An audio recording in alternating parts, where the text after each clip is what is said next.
Hello divine souls, कैसे हैं आप सब। उम्मीद करती हूँ बहुत अच्छे होंगे, स्वस्थ होंगे और मस्त होंगे। तो आज है 11/11 का portal, portal of manifestation, gateway of abundance, success and growth. तो क्यों ना इस पोर्टल का पूरी तरह से फ़ायदा उठाया जाए, क्योंकि 11/11 का जो पोर्टल होता है बहुत ज़्यादा पावरफुल तरीके से काम करता है। क्योंकि जितने भी पोर्टल्स आते हैं वो आपको एक लेवल अप करने ही आते हैं, और कुछ ट्रिगर्स आते हैं जिनसे आपको सीखते हैं और उसके बाद में आप एक लेवल अप हो जाते हैं।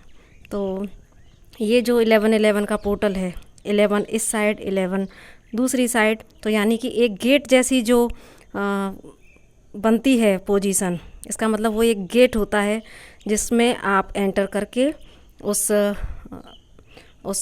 स्पिरिचुअलिटी में टैप कर सकते हैं और अपने आप को पॉजिटिविटी में लाके आप एक अबंडेंस, सक्सेस एंड ग्रोथ को अट्रैक्ट कर सकते हैं अपनी लाइफ में। तो फिर इसका फ़ायदा उठाया जाए ना। तो करना क्या है आपको, जैसा कि मैं हमेशा बताती आई हूँ, सबसे पहले तो आपको पॉजिटिव रहना है। और क्योंकि अभी चंद्र ग्रहण निकला है तो आप लोग अपनी सारी नेगेटिविटी को तो रिलीज़ कर ही चुके होंगे और पॉजिटिविटी अपनी लाइफ में लेके आप आ ही रहे हैं। और थोड़ा सा समय ऊपर नीचे का तो है, इमोशंस ट्रिगर तो हो ही रहे हैं, क्योंकि ये चंद्र ग्रहण का असर भी काफ़ी टाइम तक रहने वाला है। तो लेकिन कोई बात नहीं, ज़िंदगी है तो ट्रिगर्स भी चलते रहते हैं, कभी खुशी कभी गम, ये तो सब चलता ही रहता है। तो लेकिन आज के दिन ये हमारे हाथ में है, क्योंकि जब हमें किसी चीज़ का पता है कि ये पोर्टल हमारे लिए बहुत फ़ायदेमंद है। यूँ तो हम सब जानते ही हैं कि हमेशा पॉजिटिव रहना ही हमारे लिए फ़ायदेमंद होता है, लेकिन लाइफ है, लाइफ की सिचुएशंस हमें कभी कभी मजबूर कर देती हैं सैड होने पर। लेकिन हमें अपने सारे इमोशंस को फील भी करना है ना, क्योंकि जब अगर हम अपने इमोशंस को फील नहीं करेंगे, उन्हें सरप्रेस करेंगे, तो वो भी गलत होता है। तो कोई नहीं, सैडनेस आती है या कभी आप बहुत ज़्यादा परेशान होते हो तो फील कीजिए उसे, और थोड़ी देर बाद उसे रिलीज़ कर दीजिए। और रिलीज़ करने के तरीके तो आपके ही हाथ में है, आप जैसे चाहे लिख के या मेडिटेशन में बैठ के किसी भी तरीके से आप उसे रिलीज़ कर दें, और तुरंत ही फिर आप पॉजिटिविटी में आ जाएं और अपने आप को हाई वाइब्रेशन में लेके आने का पूरा प्रयास करें। क्योंकि देखिए, मैनिफेस्टेशन जो होता है वो हमेशा हाई वाइब्रेशन में ही होता है। आप मैनिफेस्टेशन की कोई भी टेक्निक अपना लीजिए, लेकिन अगर आप हाई वाइब्रेशन में नहीं हैं तो वो मैनिफेस्टेशन वर्क नहीं करेगा। तो इसीलिए सारी चीज़ों को फील कीजिए और फिर उन्हें रिलीज़ कीजिए। और कभी नेगेटिव थॉट आते भी हैं ना, तो बस थोड़ा सा चेक रखिए कि ऑब्ज़र्व कीजिए कि हम क्या सोच रहे हैं। और जब आप अपने थॉट को ऑब्ज़र्व करेंगे और जब आपको पता लगेगा कि अरे मैं तो इस वक्त में नेगेटिव सोच रहा हूँ, तो फिर आपको क्या करना है, लंबी गहरी सांसें लीजिए और फिर कैंसिल कैंसिल कैंसिल, ये आप 3 बार बोल दीजिए। फिर आप देखिएगा कमाल, आप तुरंत ही पॉजिटिविटी में आ जाएंगी। ठीक है, तो फिर आज आपको क्या करना है, इस पोर्टल का भरपूर फ़ायदा उठाना है। और ख़ासकर सारे दिन तो आपको पॉजिटिव रहना ही है, लेकिन ख़ासकर जो 11/11 का समय है, सुबह का भी और रात का भी, तो इसको आपको बिल्कुल भी अपने हाथ से जाने नहीं देना है। और आपको करना क्या है कि 11/11 से थोड़ी देर पहले आप मेडिटेशन में ज़रूर बैठिएगा।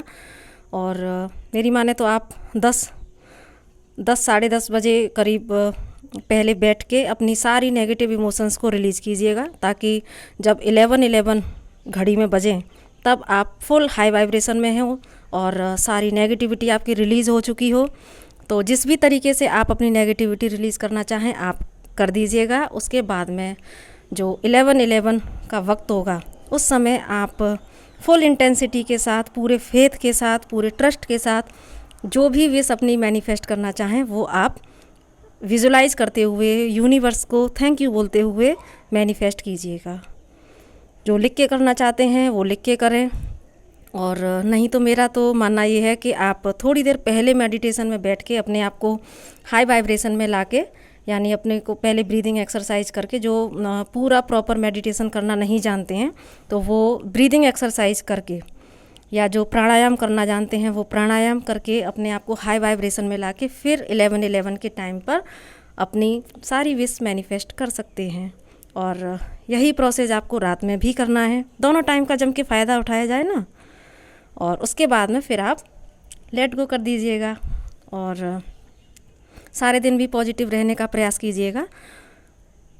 और ऐसा भी होता है कि खासकर जब ये पोर्टल्स आते हैं तो उस समय कुछ डार्क फोर्सेस भी होती हैं और कुछ लो वाइब्रेशनल एनर्जी भी होती हैं जो आपको रोकने का प्रयास करती हैं, क्योंकि जो डार्क एनर्जीज होती हैं वो कभी नहीं चाहती हैं कि आप आगे बढ़ें।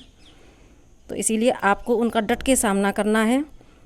तो डार्क एनर्जीज क्या करती हैं, वो किसी आपके ही घर के किसी भी व्यक्ति के फॉर्म में आप पर ट्रिगर करेंगी, आपको उलझा के रखेंगी और ऐसी सिचुएशंस क्रिएट करेंगी कि आप लोगों से उलझें।